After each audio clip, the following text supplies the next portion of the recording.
What advice do you have for getting through a difficult time, especially like a longer, difficult time where you're not going to be feeling any different tomorrow?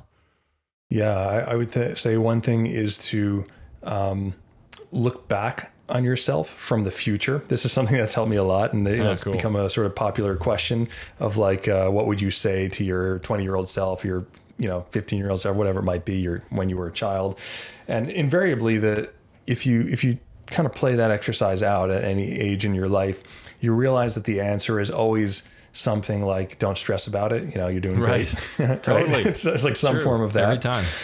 So one exercise I found to be incredibly useful is to actually go into the future, to kind of disidentify or dissociate from yourself in the present, go into that future version of yourself. Maybe like, okay, what would 80-year-old Sean say looking back, and like become that person, look back at yourself now.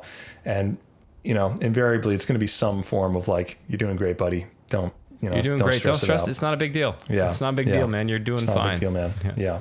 And the other thing is again, going back to, kind of where we started, which is not to take those inner judgments and thoughts and stories too seriously. To realize that they're coming from past programming. Doesn't matter where they're coming from. I don't believe that it's necessary, at least it can be interesting, but not necessary to go back and really untangle, do psychoanalysis to really untangle and fully understand those things. We can still make headway simply by realizing them for what they are, which is just old patterns, just old habits ingrained in the nervous system.